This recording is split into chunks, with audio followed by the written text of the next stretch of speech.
Very good. Thank you, everybody, for coming to our special meeting of the EDIC. We have 2 items on the agenda, and we'll have an opportunity for everybody to talk both on pro and con on it. And if you want to, when we get to that point, if you'd use that podium to comment, that'd be great. And so with that, we'll start with agenda item number 1, to review the pilot request for the water park project. Jim Gilmore to get us started. Jim.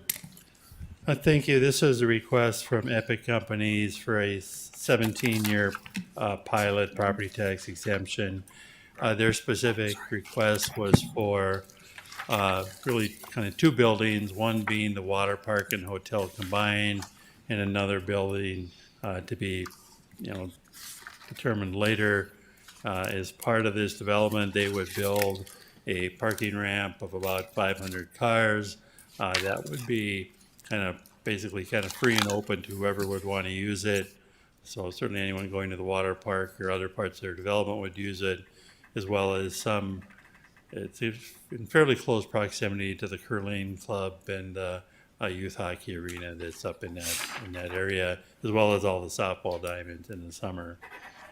We've kind of looked at some policy discussions, and I think trying to rewrite the policy, we didn't want to rush and do that. And so really we're kind of looking at this project as a standalone project. We did send this to our financial advisor for review, and after their review, they suggested that we not provide that full 17-year property tax exemption, and that it was not needed beyond about a 10-year period, and that it would only be for the water park building and the hotel attached. It would not be for that future phase of the building. So they felt that was feasible for them to do with the 10-year incentive. They also indicated that without any incentive, that the project would not be feasible, at least with a parking ramp. They could maybe do it with surface parking. So we've got some different recommendations here for you. The first being is to recommend approval of a 10-year property tax exemption on the proposed hotel and water park, with the condition that that parking ramp be constructed. The second would be, alternate recommendation would be to deny the tax exemption because we really haven't completed our policy work. Be happy to answer any questions, and I have Matt Zachlenberg from PFM online if you have any questions about the financing. And then I think from here what we'd like to do is have Epic present their proposal. There are some other developers here that are opposed to the exemptions. We'll allow them some time to speak, and then you can make that recommendation to City Commission. But Matt, do you have anything to add, or maybe you could walk through, spend a little more time on your conclusions with the 10-year property tax exemption working? Good afternoon. I think it comes down to a couple of things. Looking at the 10-year only, that would be sufficient, but it also, as far as a cash flow and a coverage standpoint and an IRR perspective, where the project would fall short if the ramp was included would be the developer was looking to leverage those future pilot payments, and so if they don't get the full 17 years of that, then they fall short about $3.2 million. And according to the developer, they would not be able to then finance that. The project fund would then be short that $3.2 billion unless they were to raise it through equity or through subordinate debt. So I think that's what the biggest difference between a 10-year and a 17-year pilot is that $3.2 million that they could be short. And as I mentioned, the developer has stated that they would not be able to get financing if they didn't have the full 17 years of pilot. Very good. Thank you very much. So I think what we'll do next is, if you're ready, Blake, we'll go ahead and start, unless anybody had any questions, but we might have follow-up questions for PFM afterwards too. But we'll move to that, and then after Blake, we'll have supporters, and then we'll have opponents, if that's okay with everyone. Go ahead. Yeah, thank you all for your time today. And I guess before I begin, I'd be remiss if I didn't mention it. I just want to express my sincere condolences to the entire city of Fargo staff after the tragic events on Friday. Just terrible thing, that such a senseless act, and I would be remiss if I didn't mention that. So Thank you for that. yeah, no, absolutely. As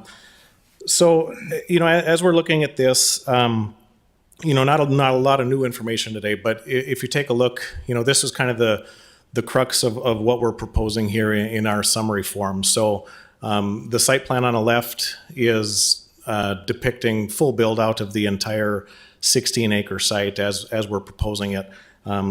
If you look at what we would have to do to replace the 500 spaces in the parking ramp to meet the needs for just the phase one that we've got going up and the water park facility, that takes away approximately $78 million of future development that could happen on the rest of that site just by maintaining the 4 acres that we've agreed to keep as public space as part of our transaction with the Park District. But again, you see what that taxable value is, and then what that means on an annual basis. That 78 million correlates to over $1 million annually in future property taxes. So that's the big difference there. Just here quickly, we've got a little overview that I don't think we've shown before. Just gives a little flyby of what's going on at the development. So this is going down 24th Avenue to the east. You can see the parking ramp in the northeast corner there. There you see the 4-acre public space on the south side of 24th, immediately adjacent to the water park and hotel development. Skyway connections to the facilities. Again, just for informational purposes, just a little overview of what's going on at the development there, and the reasons for this. As we're looking at what we feel are the reasons to support something like this, the economic impacts. It's smart growth. It's high density development. I saw the story in the paper recently about the city looking at how can we grow that less than 5 units per acre, density higher. Our PUD was approved at 70 units per acre on this development. So we're trying to help achieve that goal. Our first project, the mock building that's coming online, that's almost 130 units, 120 units on just under 2 acres of land. So we're already achieving over 60 units an acre on the 2 projects that we have coming out of the ground right now. So we're trying to achieve that smart growth, that high density, that return on investment that's going to help out with taxable values on this entire property. That first building that I mentioned, that mock project alone is over $36 million. So once that comes online, that's going to open up this fall. That next fully assessed year, it should generate over $450,000 annually, and that's not part of any of this pilot request. I think on top of that, what you see, what we saw at the Lights, the development in West Fargo that we were a part of, an entertainment district, high density deal, public amenity spaces there. We've seen land values adjacent to that increase substantially. We looked at a couple parcels that were vacant just 3 years ago, $4 a square foot on the assessed value, went up to $7 a square foot, now $12 a square foot, and they're developed. So I think this development in general, because of some of these amenities that we're trying to bring, are going to help raise the tides and increase property values, not just within our property, but surrounding it as well. In looking at the parking ramp specifically, what we're trying to do is provide a public benefit. We're increasing right-of-way and pedestrian connectivity. And if you look at it just compared to other parking ramps that have been supported in other areas of town, we feel like this is really a zero risk opportunity for the city to get another parking ramp to help with some of these other goals. We're not asking for any cash up front. We're not asking for the city to take ownership or do any maintenance of it. Not asking for any bonding or anything like that would go against the city's capacity. So trying to provide a lot of amenities, create that regional attraction that's going to be there, that's going to be supported not only by locals that can go there for day passes, but also for economic growth more broad than that, with people coming to the community to spend dollars here.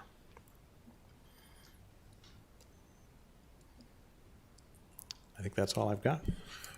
Any Be happy to questions? answer any questions. So I have a couple. If you could go back to the first slide, and I guess what I would describe is this is going to be a pilot. I think somebody brought that up at one of our meetings. We are going to learn a lot from this, but I think one of the key things we'll have to do is obviously what the parking ramp allows you to do, and maybe you can correct me if I'm wrong, but you're going to be able to use some of this property instead of for flat parking, you're going to be able to develop it. And then the number is 7-8 million. And I think that's part of what we're going to have our city attorney is to make sure we have in writing that property will be developed for a certain amount of money, because I think that's critical. Then the other thing is, I think for the parking ramp, we have to have it specific that it will be available for public parking and the times and things like that, just from the perspective of we need to know, even though you're saying that now, that we have that codified, and so people have that. But with that, go ahead. We have lots of questions, so go ahead, everybody. John, if you're ready, go ahead. Few questions. Did you get any sort of support from the Anderson Park folks or the zoo or from the curling? Could you kind of just summarize that? Yeah, absolutely. So we met with, I'll start with the Red River Zoo. We met with the director there. We've talked with Sally multiple times on this. I think the benefit there is going to be not so much that we anticipate a lot of the people going to the zoo parking in this ramp, but the zoo lot right now gets inundated with Park District users, with people going there for baseball, softball, flag football games. The avenue there gets clogged up, and there's a lot of people up there, which is good. The public facilities are being used, but they're also going into her fairly limited parking area. So I think this is going to provide a better opportunity for Park District users when they're going to the fields to not have to use her facilities there. We also think it's going to drive a lot of traffic to the zoo. We're anticipating a lot of families, a lot of people with young children staying and coming and visiting the facility. We've already talked about some collaborations with them for, as part of our stay and play package, we could include some zoo passes. We could do some different collaborations to try to get more people through their gates as well. And I think the Park District, they've also written a letter of support for this. They see the direct benefit of this. I was there for baseball just last night with my son for a doubleheader, and 24th Avenue, as it's complete right now, it was full of people parking there because that's the closest available parking to fields 5, 6, 7, and 8 on the west end of their fields now. So not only was the Cornerstone Bank Arena parking lot on the south end filled up, but it was also filled up on the west side of 24th Avenue as well. So it sounds like you did receive support from the Park District. Could you tell us a little more about the actual space, the 4 acres in the center? Is that what will that be used for? Is that open to the public? Oh yeah. We, as part of our acquisition of the entire property from the Park District, we signed off on a land use restriction agreement maintaining that we would keep that open to the public. We haven't fully developed it yet. Our first buildings are just opening up, but we've got some concepts on there, everything from, spots for outdoor ice in the wintertime. We've talked about pickleball because that's so popular now, connecting the 45th Street Trail system through our 4-acre space and into the Parks District space. So yeah, we're definitely planning on some connectivity and some collaborations there. We haven't fully developed what that relationship looks like with the Park District yet, but we've been in very regular communication with them over the last year and a half about what that relationship might look like, from anything from a maintenance agreement to other collaborations on that property.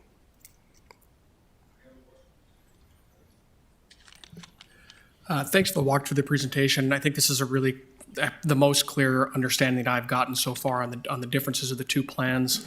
I'm wondering if you could speak through, is this the exact, meaning I guess either one of these presentation that was made to the Parks District when discussing the purchase of the land?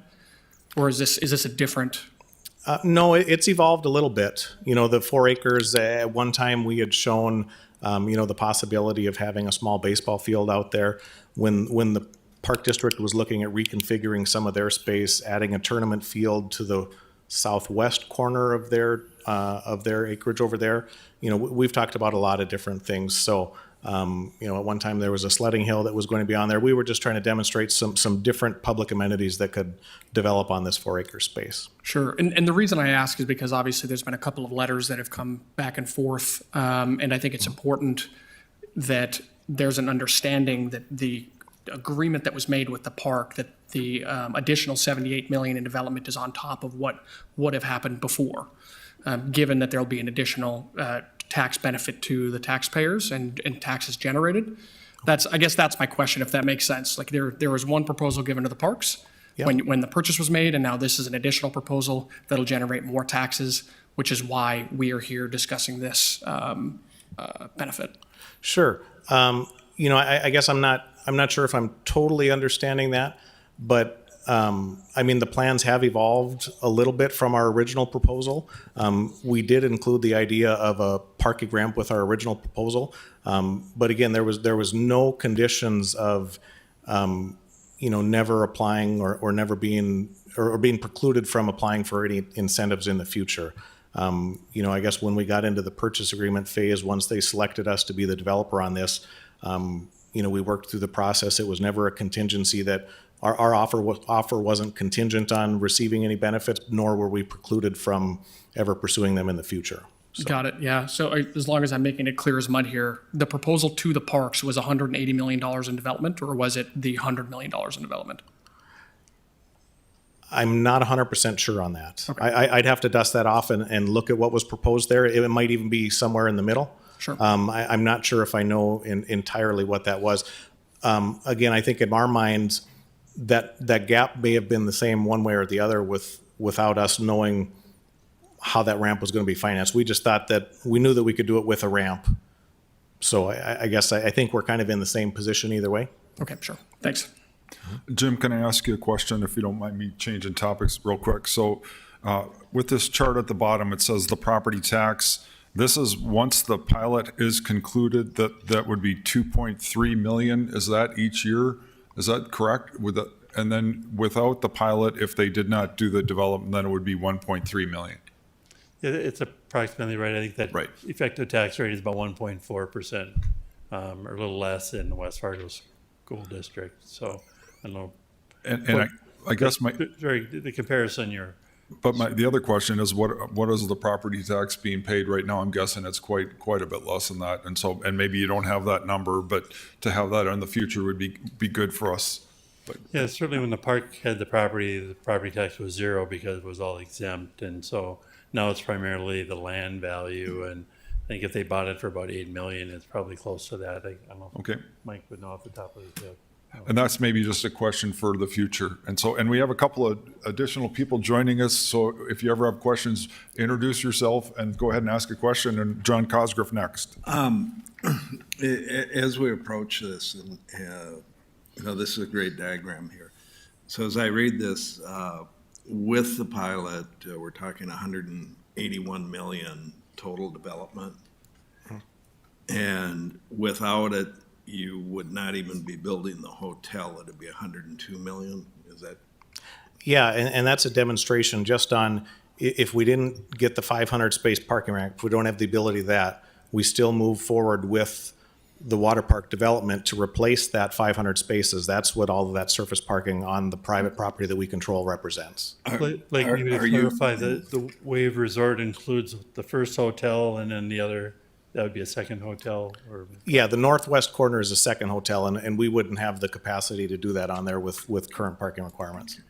Are you comfortable in what's being considered here as a developer's agreement that requires you to put 78 million in additional taxable value on that property within a time certain, I'm thinking?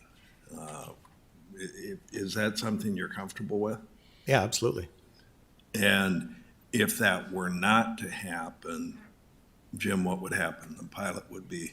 you could set up in the development agreement that the pilot would then be revoked and they would start to pay the full taxes on the property that had been exempt. Sort of a clawback. And what type of time frame are you looking on the 78 million? We haven't, negotiated a certain number of years, but 6 or 12 months, something like that. Are you going to build it for us? I mean, I think a realistic time frame would be trying to get up one of those buildings each year. Okay, so, but I'm just, this Yeah, is and gonna- I would this just say is that gonna might be a little aggressive, just knowing a timeline on a building like this could be, 18 months, depending on weather, when you get going and stuff, so. No, Yeah. and I just looked that this is somewhat of a long-term agreement if it's 5 years, 10 years. Yeah, A lot of things can change in there, and what would then be the recourse back? And that's simply stopping the pilot payment, or would there be a special assessment potential to deal with that? So, I mean, we There's really truly nothing- are shifting. Yeah, the there's really risk. nothing being special assessed, and so Okay. what it would be is if this is a $64 million resort and their property taxes are zero and they don't follow through, that immediately goes up to, as you can see, about an $850,000 a year property tax. That would be the penalty, if you will, if they don't finish the rest of the project. Okay, and then to the commissioner's question, the tax generated from the surface parking would probably be what, 1/10 of what what's anticipated here? With North Dakota property valuations, if a parking structure is available to the public, then it is tax exempt. So you'd only pay on the land, you would not pay on the structure. If you reserve it, like Sanford, for instance, a portion of their parking ramp is only for their employees, so they pay property taxes on that. The portion is open to their customers and patients, they don't pay property taxes on that. And so it's very similar to the Block 9 ramp. They pay it on part, but not on the other, depending on. There's an allocation there Yeah. somehow. Okay, and the valuation of the surface parking lots, do we have any estimate of that? What would there be? On surface parking lots, would there be any taxable income to the taxing entities? I mean, it's going to be, surface parking lot generally have a land value, and probably the improvements might be $2,000 per parking spot for that asphalt, but is that, Yeah, currently we are valuing concrete parking lot at about $5 per square foot. So as far as the income to it, that's generally not part of the calculation. It just varies, from downtown to the other parts of it. And a lot of times we're not getting that information. So it's not necessarily part of the valuation, part of the calculation. So what we're being asked here is to evaluate really 78 million in additional valuation that will come online and pay taxes versus basically very minimal tax from the surface lots. Correct. Okay. All right, thank you.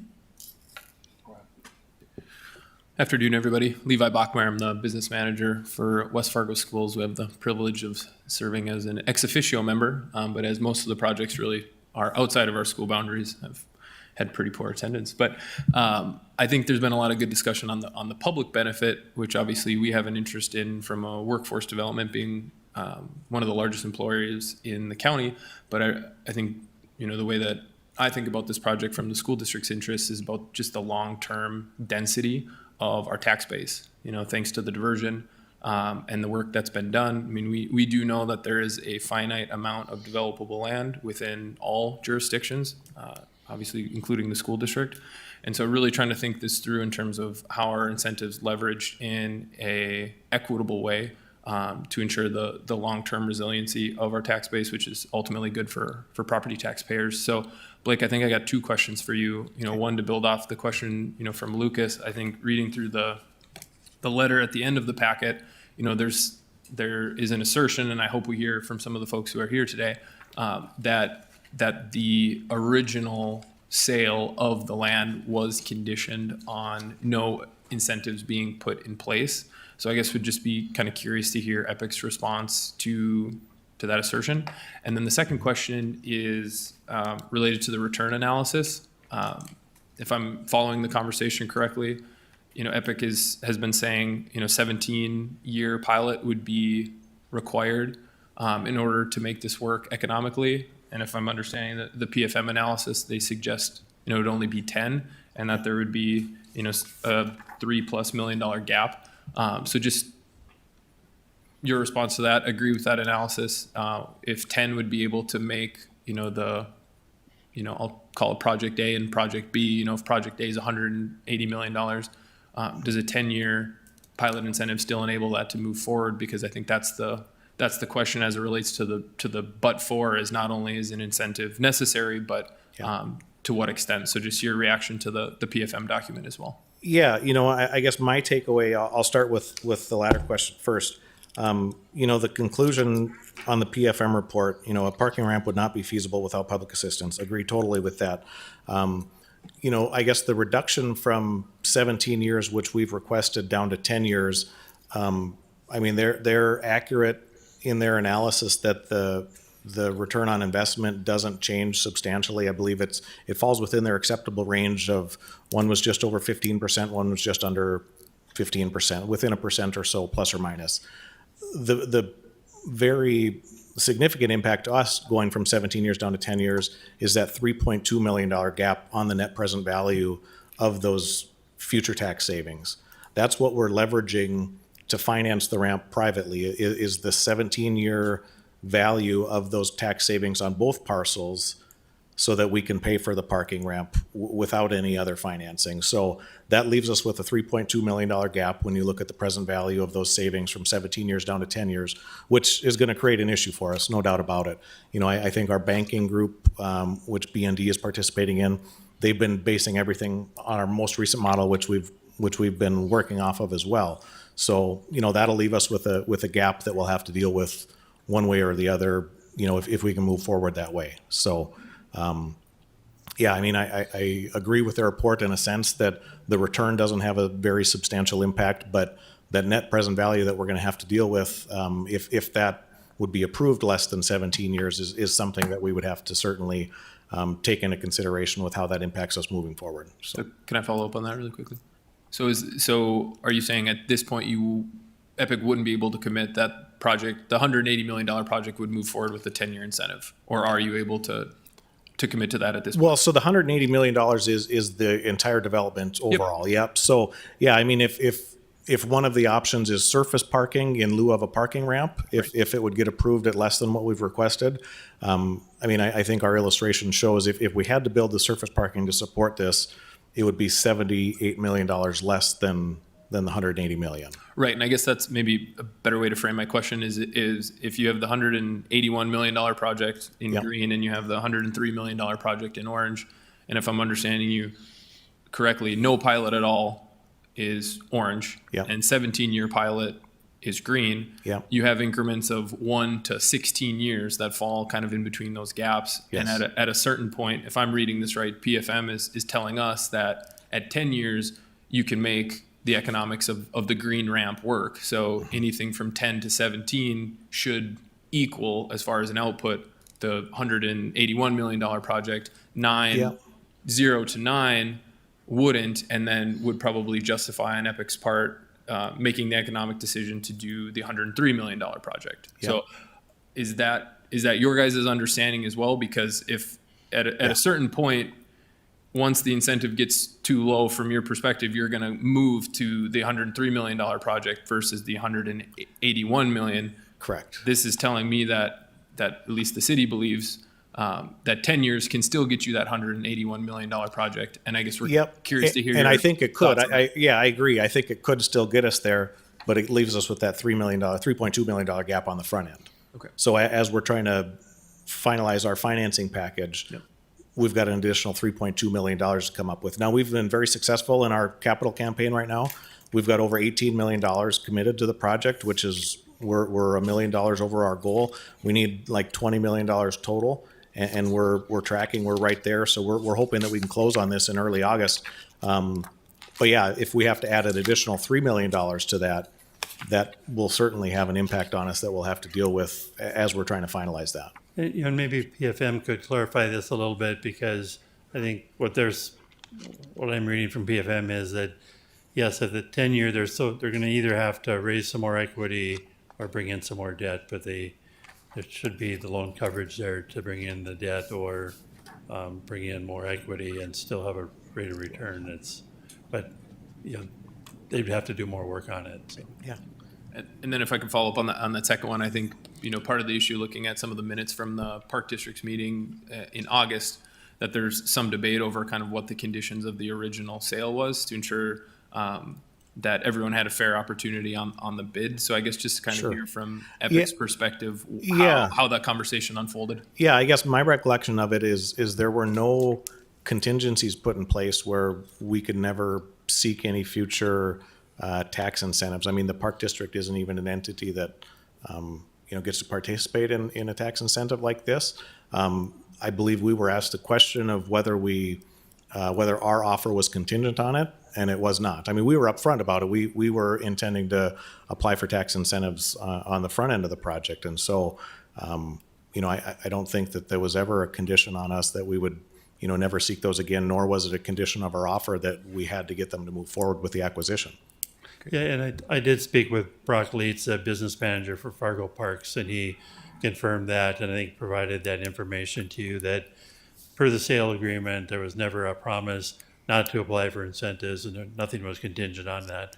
Brock was there at the closing. He wasn't with the Park District during all those early offers and counter offers, but he provided the information to me, and I forwarded that to you, showing that what they're saying is accurate. Okay. Thank you. Thank you. And if I could have Tamara from our office, she's much more in tune to the financial model and has been working with PFM directly on our correspondence back and forth with providing some of our information. Hello, my name is Tamara. As Blake mentioned, I'm the Director of Finance at Epic. And I just wanted to clarify on some of the PFM numbers and the questions you were asking. So while the PFM report states that maybe after a year 10, a 10-year pilot could, the project still would be financially feasible, it's a little bit more complex because when we're looking at our numbers, they're just looking at the Wave Resort, and we're looking at a few more buildings together. But in short, if we do anything less than a 17-year pilot, what's going to happen is, it might be somewhere in between these two pictures, but likely we wouldn't be able to do exactly what's on the left here because we're going to have to change our model for our investors. And at that time, our investors are basically then funding through cash flow, while there is cash flow, but they're funding that public parking ramp. That's not the model. That's not what we have, sold to our investors.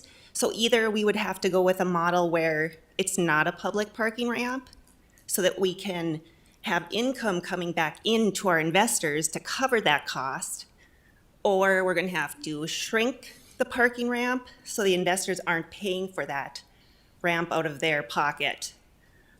So the other thing is with the PFM numbers, they took the projections we have and we discussed it with them and totally understand what they do and why they do it, but they changed our numbers, which increased NOI, and those aren't the numbers that we have. We've worked very hard with different experts in the industry to come up with a reasonable projection over a 10-year period, and we can't bring the numbers that they presented to our banking group. So their numbers show a larger NOI than we show, and that's just not realistic for us and for our banking group. So I just wanted to clarify that. And Matt, maybe you want to address that about how PFM builds their own model, and you've built in some revenue increase assumptions that they did not have. Sure. Happy to address that. Yeah. So in the numbers that Epic provided, the projections forward did not include basically an inflationary component to it. There were increases to some of the revenues. Other revenues were flat from year 4 to 10. Same on the expenditure side. We did not think that was realistic. And that's also not what the feasibility study that Epic had done. The feasibility study also had inflationary factors in there. So we thought that was more realistic, a more realistic scenario. And if I could just chime in on that, you know, when we worked with SNL Hospitality, who's going to be our managing group for the property, you know, after being in the business for 30 years and operating facilities as they have, you know, they looked at recent history, not only and long-term history, but, you know, coming out of COVID and the implications that that had on the hospitality industry, the entertainment industry. You know, I think they factored that in. So after 4 years, they did choose to, you know, be more conservative and flatline some of those projections. So. Very good. Thank you very much. Any other questions? Otherwise, if everybody's ready, we'll move on and we'll give the people that are opposing it opportunity to speak. So, I'm sorry. Yep. Just one last question from me. The PFM study is substituting debt into the equation and saying you'll still maintain the minimum 1.5 debt service coverage ratio. Do you disagree with that? No, I don't think we're disagreeing with it, but I think, again, you look at the net present value, and if we substitute debt, I mean, we've got to bring in the extra $3.2 million then on the front end. They're suggesting that if you do it with sub debt, you're not gonna change your internal rate of return. It's still gonna be 15.25%. Your debt service coverage ratio will drop off a little, but if you do it with equity, then that becomes a little bit different. But I'm just trying to, and I think what we're trying to do here is scale that the 3.2 million is based on financing how much at this point? That's looking at financing the total cost of the ramp. So the $12.7 million, I believe, or over $12 million. Okay. So that present value of the future tax savings, that's what we lose, is that $3.2 million going from 17 years to 10 years. I'm just thinking from the standpoint of the city and the taxing entities, the but-for test is very critical. And when the advisor is saying that the 10-year will not substantially change that, you know, I think 17 is gonna, I'm just guessing here, 17 is gonna be a stretch when you've got a report stating that 10 million should be sufficient at this point. Yep, and I think we agree on the return side of things, there's not a substantial impact. Okay. But the impact, when we're talking about sub-debt or additional equity, that burden is on us then to raise an additional $3.2 million to cover that gap that we could otherwise finance. Unless you can leverage your sub-debt. Your return should exceed the sub-debt costs, and so you would get a little bit of leverage in there. Sure, but to get to the point of financing the overall project cost, we're going to have to bring in that $3.2 million is going to have to be raised on our end. Correct? Yep. You're saying it has to be equity? No, Okay. it could be sub-debt, but that sub-debt would be cash unless we could borrow it elsewhere. Well, yeah, But I'm just trying. in our models, yeah. I'm trying to understand PFM saying that even with the 3.2 million in additional sub-debt, Yeah. you're still gonna hit your hurdle rate. You'll be above 1.5 in debt service coverage, and your internal rate of return at 15.25%. I know there's a little disagreement there on some of the revenues, but is that driving the 15.25 down below acceptable returns for you at that point? You know, I don't think that we've looked exactly at all those numbers and what it would do. First, we would have to ask our bank, you know, they don't necessarily like sub-debt. So it might not be all sub-debt. We'd maybe have to actually do some equity, which then would reduce our internal rate of return for our investors. And again, if we're having our investors basically pay for a public parking ramp, that's just not going to work. So we are going to have to change our model, even though the cash flow does work. But that's not what the investors have signed up for. So we would have to make some of that, or all of it, Yeah, and paid for parking. in your offering prospectus, you presented it without the pilot or with the pilot? Correct. Which way? Can you ask the question again? In your offering prospectus to your investors, Oh, did you present it with or without the pilot? without the pilot, or I'm sorry, with the pilot. With the pilot at Yeah. 17 years. Yeah. And so if that were to change, are you going to have to go back and then requalify all your investors or? Yeah, we would just have to revisit the whole thing and how our investors, how the return will look to them, and if we need to raise more capital. Okay. We would just have, it would take, it's more complicated, so we would just have to take a look at what we have and what the new numbers mean. Okay. All right, thank you.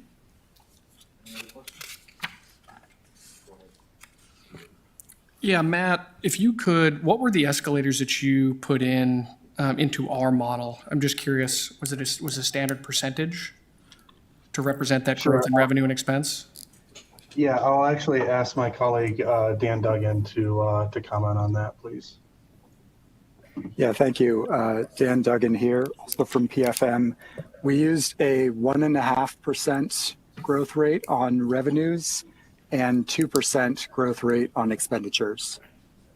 And there are some cases where the pro forma that Epic had provided did use kind of their own growth rates on revenues or expenditures. We did use them where they already had them, but for those categories where they did not exist, where they were flat, we did increase at 1.5% for revenues, 2% for expenditures. And either the PFM team or the Epic team, I guess I'm wondering, what is the typical escalator you would use? I'm wondering why at some point in the model it just went flat. Did we discuss that earlier, or could you shed some light? Yeah, I just made mention of that. So our operating partner, SNL Hospitality, they just said to err on the side of a more conservative model. They chose after a certain period of time, after 4 years, to just flatline those. They were increasing years 1 through 4, but then with some categories, they chose to flatline those. And that was just, again, they just said nothing other than to be more conservative after coming out of, dealing with a few years of COVID and knowing how operations work. So our models do have an increase in revenues and expenditures over time every year. The way that PFM was doing it, they were looking at every category and using a percentage inflation for each category. So it wasn't that our projections were completely flat after year 4, but some of the categories, for example, like maybe food and beverages.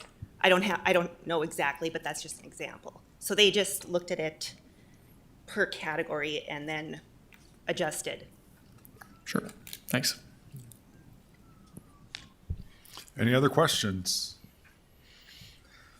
Very good. Thank you very much for the presentation. I think we're ready to move on, and so we'll give Thank you. anybody else an opportunity that wants to get up and talk. Now is your chance. And if you could introduce yourself, we would appreciate that. And we did receive everybody up here received your all your letters and everything ahead of time, so we appreciate that.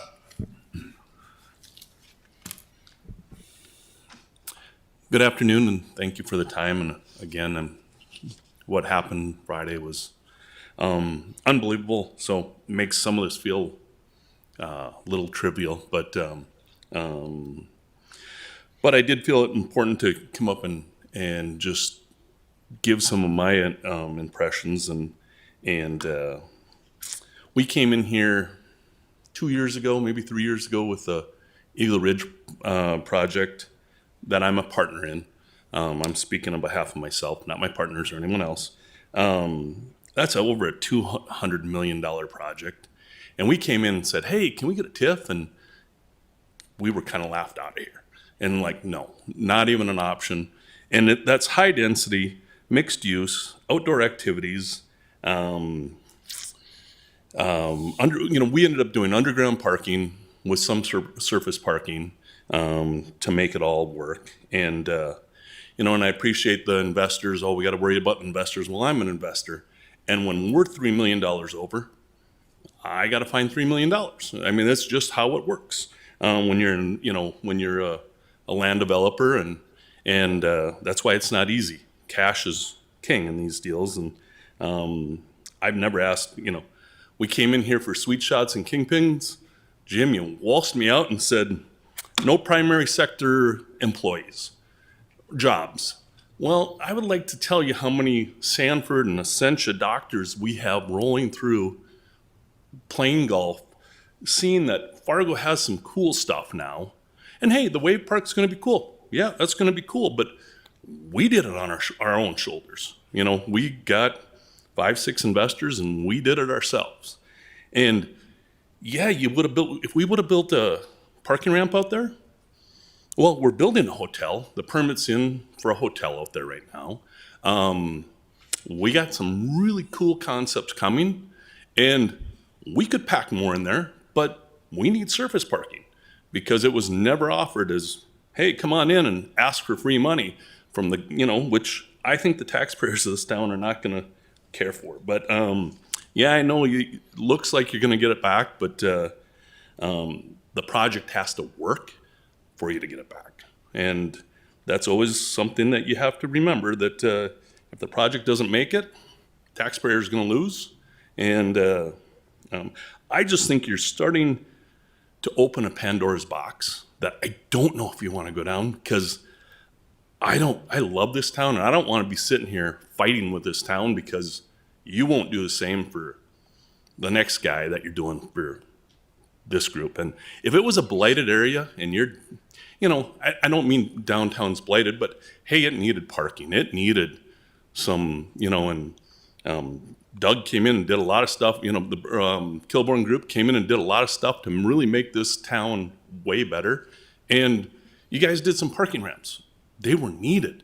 It was a real need. It wasn't an infield project or a green project. This was some stuff you had to fix, So I just think that you guys really need to think about it, and because otherwise you're going to have every developer in town at the trough, and you guys are going to have to decide who gets it and who doesn't. And I don't know. I think that's a scary project or prospect for you guys. So thank you. Thank you very much. Anybody else want to speak? Any other comments or questions? If you want to come on up.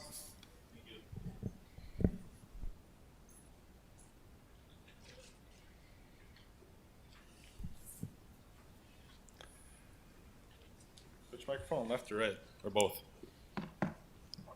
Okay. Hi, I'm Alex Christensen with Christian Companies, also involved with Tyler Kingpin Sweet Shots. I was involved in the meeting too with the mayor, and I can't remember if Jim was there or not, but everything he said was accurate. I mean, we went and showed him everything we were doing. Is there any programs, whether it's TIF, pilot, or anything different? The answer is just no, and no exceptions. But it kind of feels what's going on here. We're creating a policy that fit a project. Also kind of feels like we're using public funds for private benefit. Have you guys done an analysis on how much of the parking ramp will be used for public versus your properties? Yeah? What percent you think?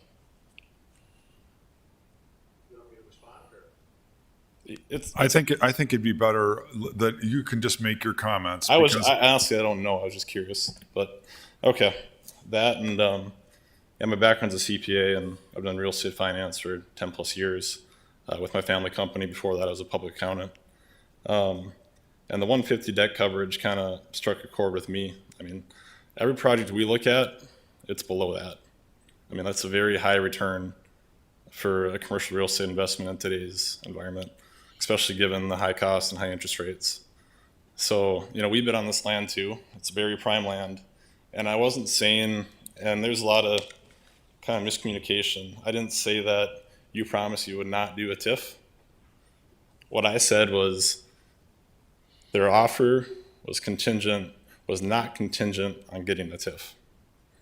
And the reason they did that was to be apples to apples with the other bidders. Otherwise, if we knew we could have a contingent offer on a TIF, then we'd bid a lot higher. We could have bought the land for 15 million.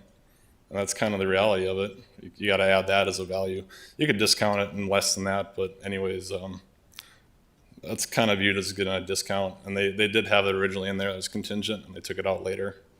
Just to clarify that, I looked at the Park District meetings. So there's that, and like I talked about, I mean, 1.5 debt coverage, very high. Investor returns are at 15%. I don't have the exact numbers from PFM, but I estimated if they got the full 17 years, that would jump to 1.75 debt coverage, which is a 20% return. I mean, can anyone in here go to project and find 20% return nowadays? It's tough.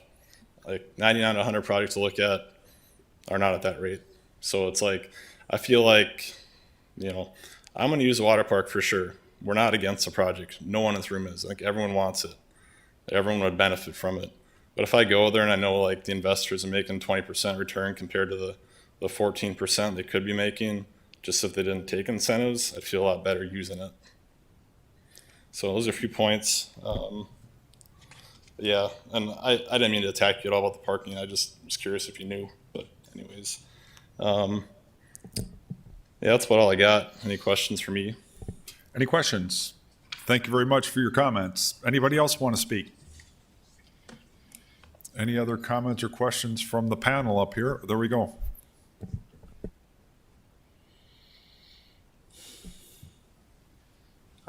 Good afternoon, Mark Buckles here.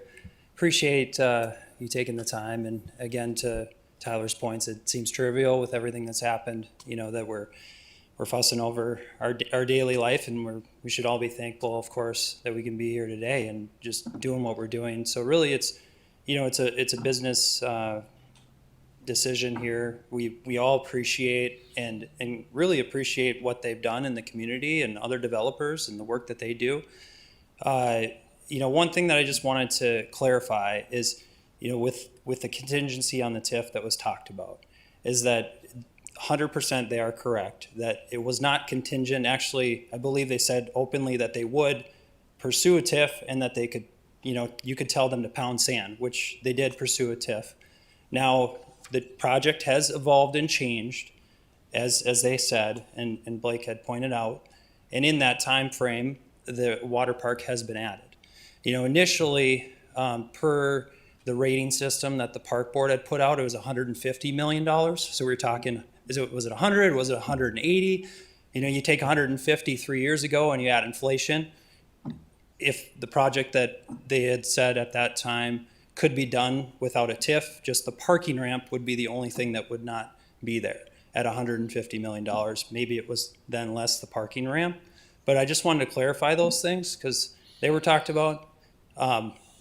We don't want to be misleading, so we're certainly not trying to do that. We're trying to have facts, and if we're incorrect in our facts, we certainly want to be pointed out in that.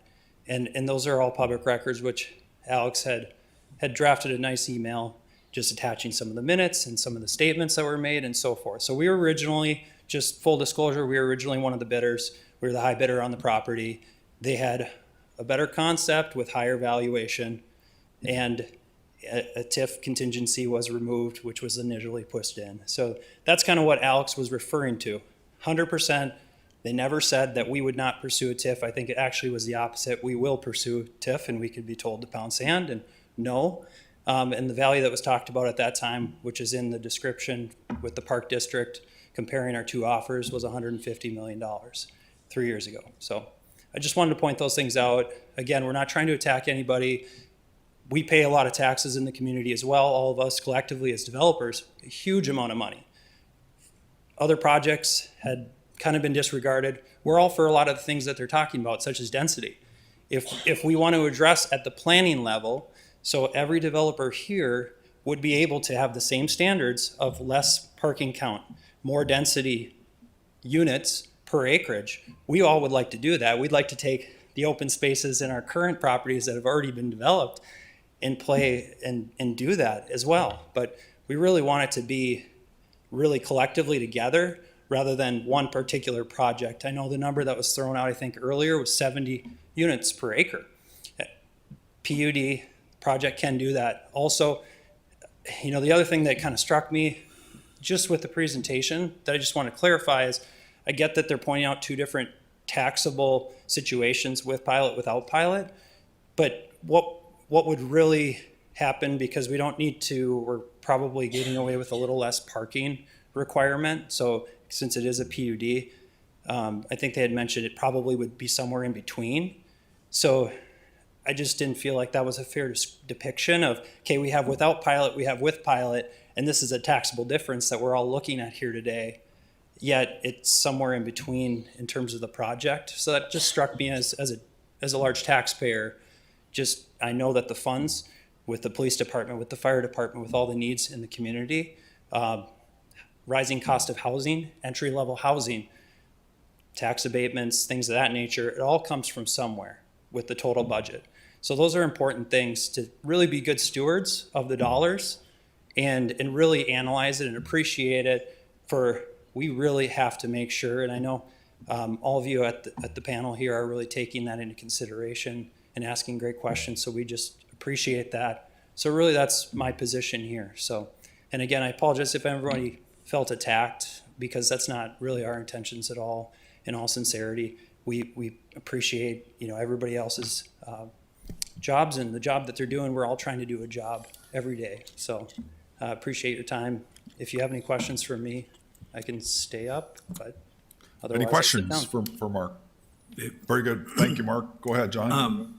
Yeah, I'm very appreciative of your comments about, there's two things happening here.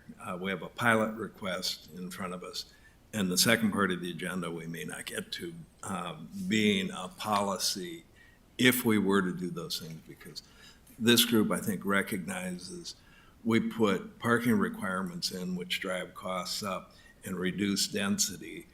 And that as this was discussed, it was discussed that this might be a good tool to improve density and to partner with our developers in a manner that makes sense.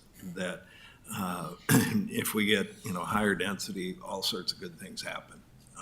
So that's the second part of this, and what we're trying to deal with here on the first part of it is this specific request that is the commissioner stated.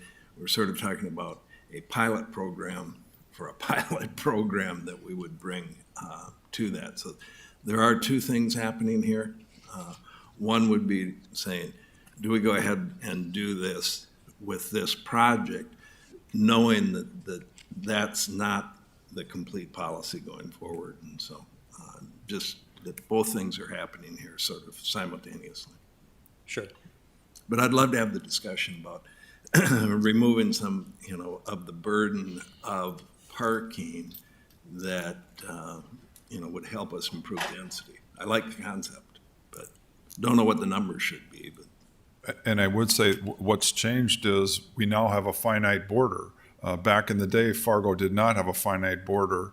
And so our perspective as a city commission and as a city, we have to become more efficient and more dense because we have a finite border. We can't just keep acquiring new land because now we have a diversion, and we're in the process of completing that. So things have changed, but what John just said is true. We're going to change our policy, but we have to involve the developers and everybody in the community in changing the policy. So Sure. Go ahead, Mark. And in part of that policy change, do you see it as proactive moving forward where all developers are then eligible for pilot programs similar to this if they want to increase density by getting a parking ramp? Well, so the key thing is once we set that, that's a new precedent. Sure. And so I heard from the developers, we got to know, you have to be consistent. And so that's why we did not want to rush into this, because that's changing how we're going to develop and you're going to develop in the future. And so you're going to be in the conversation. Go ahead, Mayor. The policy change they've been struggling with right now, it exactly goes to your question, what qualifies and what doesn't qualify. So that will eventually come out. I think the elephant in the room is we have park board involved. So the difference on this one, in a sense, is you got baseball fields next to it, you got a parkland next to it. Our other projects didn't always have that. Maybe if we introduced that, that would change our thinking on that. I think this is a really unique project that does that, but our point is that maybe not 17, maybe we go 10. But then there has to be a further discussion. If you bring to me a $200 million project, or you're going to do a $10 or $100 million project, but if I pay for your parking ramp, you'll do the $200 million project. We got to look at that.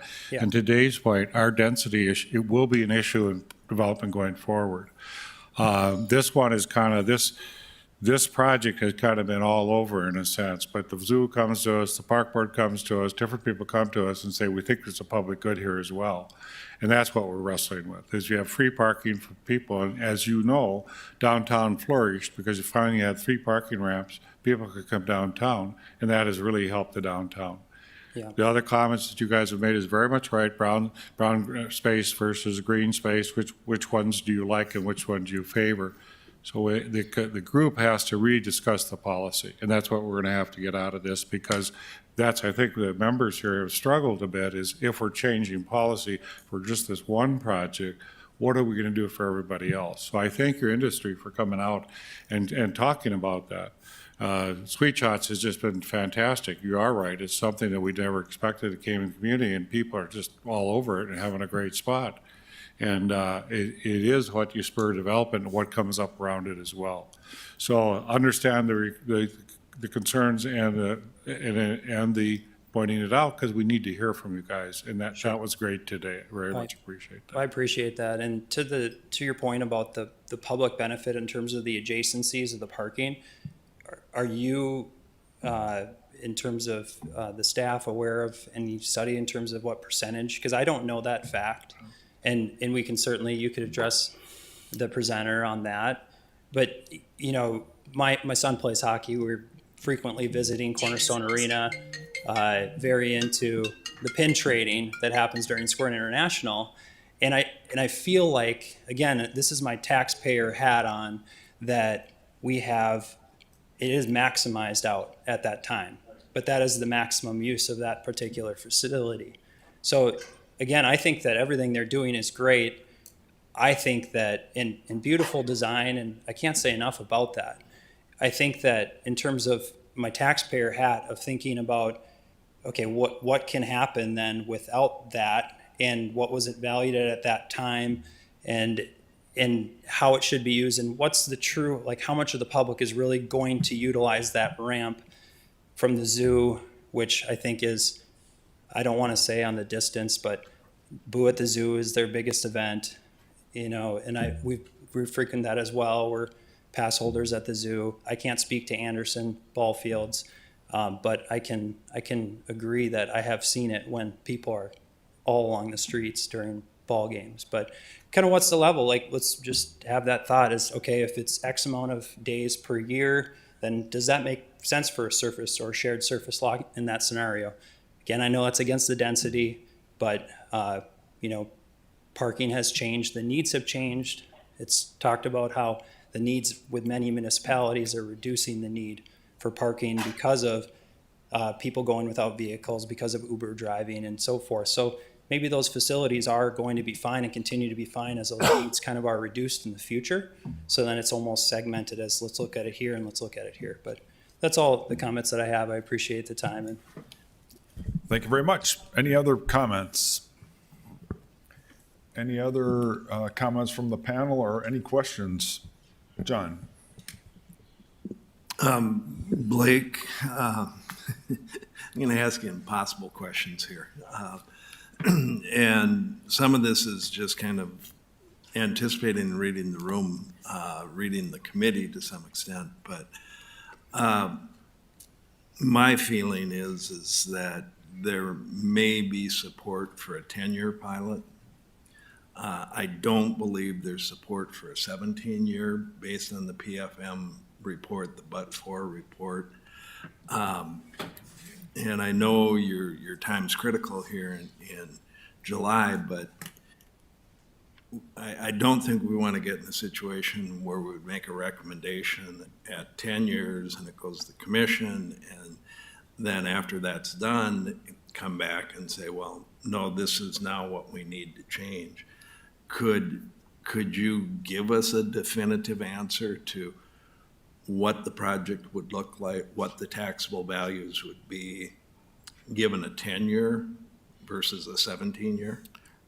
Yeah, I mean, I think you're right. It is a difficult question. I mean, I think, you know, the way that our group is programmed, I mean, I think we'll try to get the project done utilizing a 10-year incentive if that's what's approved.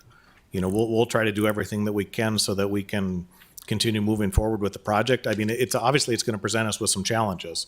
You know, the 17-year model that we proposed was originally a 20-year model because that was what it was took in our proposal to show, okay, if we take just the properties that you need to pay for the ramp in its entirety, what does that look like? Well, we scaled it back to 17 years, and that left us with over $1 million that we would be financing of that ramp then. So, you know, reducing it is just going to add more burden to the project, but is there a way that we can move forward if that were to be approved? I'd like to say, yeah, we'll do whatever we can to move forward as that. Well, I think the question's going to be if this is going forward on 10 years, are we still talking the 181 million total build out? Because this is also going to require that developer agreement that is going to put some very stringent requirements on you as a developer, saying these are the values that have to come on each year, or we're going to, you know, yeah, I mean, that. And so I guess in terms, in terms of evaluating that, you know, I think before I make a definitive answer right now, I think we'd like to take a look at that balance of parking required versus the density that we're trying to achieve. You know, we're modeling those, the way that we had modeled it with the ramp, working with Walker Consultants, was balancing the entire site based on that. So I'm sure that there's somewhere in between, but yeah, I mean, I'll tell you right now that we'll do whatever we can to try to move the project forward. You know, if it was 10 years that was approved versus 17.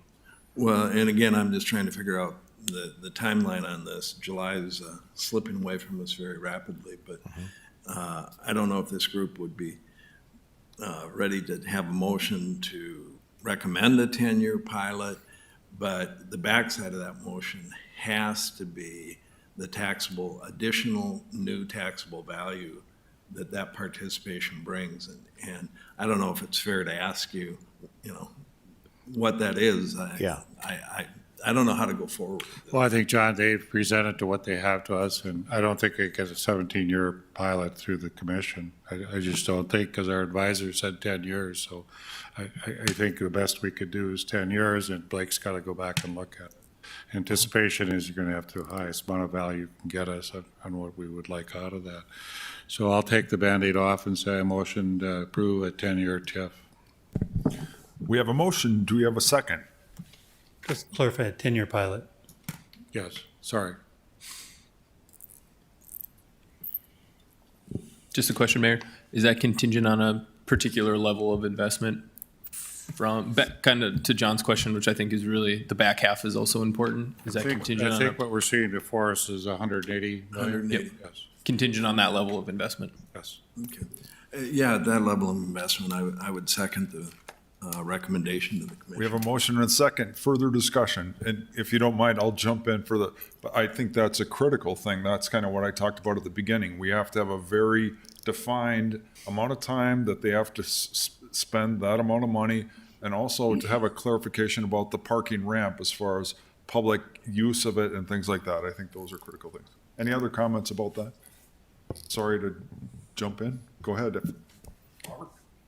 Mr. Chair, members of the board, I would only point out that I've had conversations with Mr. Gilmore that if there is a approved motion out of this committee and an approved motion out of the city commission, we would be prepared to have it on the county commission agenda, the first meeting in August.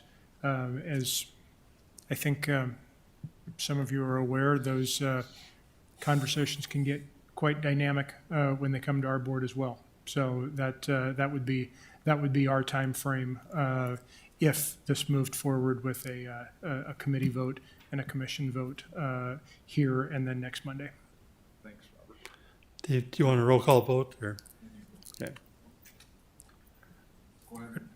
Appreciate all the comments here, guys. I think it is really important to consider when we are talking about the modeling of these different projects, especially as it pertains to what PFM is helping us work on. All of these numbers mean a lot. And when we're talking about the DSCR, the debt service coverage ratio, which I believe Alex brought up earlier, in deals that I'm doing, and I'm sure deals that these folks see all the time, usually it's closer to a 1.2. I don't know, again, specific to this project, the lenders, et cetera, why that additional hurdle is there. Having spoken to a couple of my buddies that are bankers, they'd say that if they put their required debt service at 1.5, they'd lose business, they'd never get a deal. And so, and that is a very important driver when we're talking about the profitability of a project and the viability of a project. So I highlight that specifically to say, number one, this is all really confusing that people don't know what any of this is. And so it's important to, as members of the committee, to be able to educate on what does it mean that it's a 1.5 versus a 1.2, especially for the folks that are listening. But additionally, what does it mean to get a 15% return for investors versus a 12% return for investors, which is a big deal. And so ultimately, I look at this and I say, hey, if we want to incentivize density, and there is going to be developers that are coming to us to say, we would like to make a parking ramp versus a large surface parking lot. Is it maybe the smart move is for us to say, why don't we incentivize the difference in cost between those two? If it's going to cost you $10 million to put a surface parking lot in, but only $15 million to put a parking ramp in, why don't we incent up to that amount? Because that's really incentivizing density. What I see here in many ways is I don't know what the total incentive would be over 17 years. Do we know the number? I think the present value is then reported about 9 million versus 6 million at 10 years. The value of the incentive, is that what you were looking for? Yeah, so the value of the incentives over 17 years is 9 million? I believe so. Is that, yeah. Okay. This is Matt. I have it at about 9.7 million versus 6.5 for 10 years. Got it. Okay. Thanks, Matt. Yep, and that makes sense. I mean, we're looking at, and it says that the cost to build this this parking ramp is somewhere in the $14 million range. I don't know what the cost to build the surface parking lot would be, but it seems to me that's close to the differential there. And so ultimately, this makes sense to me. We get more density, we get more buildings that are going to create more taxable base, and to the developers that are saying, hey, what are we going to do moving forward? I think this is the type of conversation that's really exciting to have, to say the city wants to incent density. So developers come, let's have that conversation, and we can create something that actually makes sense that you can build to and create that and mold what you're building to the vision of the city as we go. So I just wanted to say that it's really, really important that this modeling is sound and that we all understand what numbers go into this. And I'm excited to work more with the committee to kind of make that more clear. We'll open up, this is a special thing for additional comment. Go ahead. I apologize for No, that's all right. standing up. I tried to stand up one other time, but so I feel it's fair to provide the public with some insight. So Tyler Brandt had said earlier that he had brought in those other projects. So given the new stated goal to improve the density, given the diversion, et cetera, how would that be viewed if Sweet Shots and Kingpins were coming in today? How would you differentiate those projects? Because I think it's fair for the public to better understand that moving forward, because they're very similar. Sweet Shots, some of the high schools do their golf events there. There's corporate events, et cetera. It's clearly a city amenity, but what would be the difference between the two from your guys' viewpoint? No, that's very good. It's a good point, and I think what we're talking about is we're going to be creating a new policy. That's why we have to make sure we have the developers involved. Hindsight, we can't always look at, obviously things have changed. It's a different world than it was 3 years ago and 5 years ago, certainly. And so that's part of it. Well, part of it is no apartment with Sweet Shots. So you didn't increase density. You brought an entertainment venue to us, but you didn't increase density. Now, if he put on 2 or 3, large structured apartments into that site, that would work. It's turning into more of an entertainment spot, right? McDonald's is going in there. We have the Aztec going in there. You're gonna have a hotel going in there. There's a lot of stuff going in there that really is gonna spur that area. But a lot of this is discussion about apartments and where we want to do their tips and pilots, and that's kind of where we go sometimes. There was, I believe, 260 apartment units that were built that went straight on the tax rolls prior to those being built. Aware of that, but again, But I think as that- Dave I said, think we what, debated that before, but that's a past issue. I think the basis, what Tyler said that he was getting denied for was, and I apologize if I don't have the term correct, but it was not creating core sector jobs. And maybe, Yeah, I think at the time, they were looking at, does this create primary sector jobs? And so when it's retail and something like that, it doesn't bring in a lot of new money from outside the region, so. and would the wave be under a different designation? Would it provide those types of jobs that you're seeking? Yeah, I don't know that it's that much different. It could be a little bit of a bigger draw, but, the other factor here is the but-for test. If we had put Sweet Shots to the but-for test, I suspect our consultants would have said, you don't need the money, and obviously you're able to do it without the But incentive. at a 1.5 debt service coverage ratio, you could adjust downward some and still most banks would lend based off of Yeah, that. and Okay, you know what, we have a motion on the table, and so I open it up for some public comment. You had your opportunity, that opportunity's over. So now we've had a motion, we've got a second. Any other comments or questions from anybody on the panel? I just have one comment, and what we're working on, we will be working on in that policy, addresses exactly what you're getting at, is this policy will be developed, and I would suggest that we do take projects and look at them and see when they would qualify. And so what this project, we're setting criteria on this project. This is $78 million of newly created taxable valuation, has to come on the tax rolls within a time certain. I don't know if that's 3 years, 5 years, whatever that is. So they're committing to $78 million in additional valuation. And in turn, the city's partnering with them on a 10-year payment in lieu of taxes to help pay for that ramp.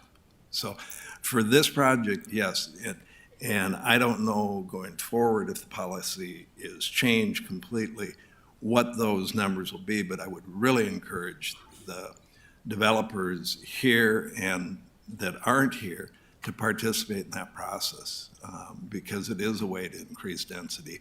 But there has to be that backside. It's pretty easy to vote and say we do a 10-year pilot, but without the 78 million in new tax valuation coming on, I don't think there'd be any support for it. Now, if it were 5 million, I'm not sure there'd be support. There's a number in there. We have to figure out what that is, and we need your help to do that if we're gonna write that policy. And I'd really encourage you to get involved with it. should we go with a roll call vote? Ready? I think so. Are we ready for the question? I believe so. Go ahead. Roll call, please. Mayor Mahoney, Aye. Cosgrove, Aye. Iser, Aye. Paper, Aye. Pepcorn. Aye. That's everybody, that's it. And so the next item is to discuss, but I think we've pretty much been covering that as we've Yeah, been discussing this, so We go have a ahead, meeting Jim. scheduled in a week, so hopefully we can pick up the discussion then if it still works for everyone's schedule. Very good. So with that, go ahead. Any comment? And is that another meeting that's open to the public and open to public Yeah, comment? that would be a full meeting like this. And, I don't know if you want to create kind of a working committee on some of these details, or maybe we can, at least at this next meeting, talk more philosophically about, what kind of incentives should be provided, what should the limitations be, and then we can get into the details. Well, how many more dollars do you need to get it developed after that? That's my thoughts, but And we'll also have the developers a part of that as well. So that's a good. And that was going to be my suggestion, Yep, is yep. to make sure that Yep. these folks are all invited to come Yeah. and have the conversation with us, because it should be collaborative in that sense. Jim, are we also going to have the PFM team joining for that meeting next week? Because I think an important part of this is not only what are our goals, but what are some of the key metrics, and kind of looking at this summary. I think we can pull out a couple, but part of it is just being really clear on what we're trying to measure so we can make sure that the incentives are aligned in a really transparent way. So I think building off of kind of this report would be important. So I think if it would be possible to engage them in more of a policy discussion, that would be helpful. I'll see if they're available, and they may be able to give us some advice on what other communities, how they look at it too. So I'll visit with Matt later. The only I know everybody said it here, but I want to make sure that each person that was on this letter here is individually contacted for this working group, because I think it's critical that we get input from folks like yourself and other developers. And I think we want people's input on how to do this going forward. It's critical. Very good, excellent comments. And so with that, since I'm the chair, Commissioner, we are adjourned. Have a good When's this on? You're out of order. When is this on the commission agenda? Because this is a committee This is recommendation. beyond on Monday. So Robert, I'll be getting you a letter later this week.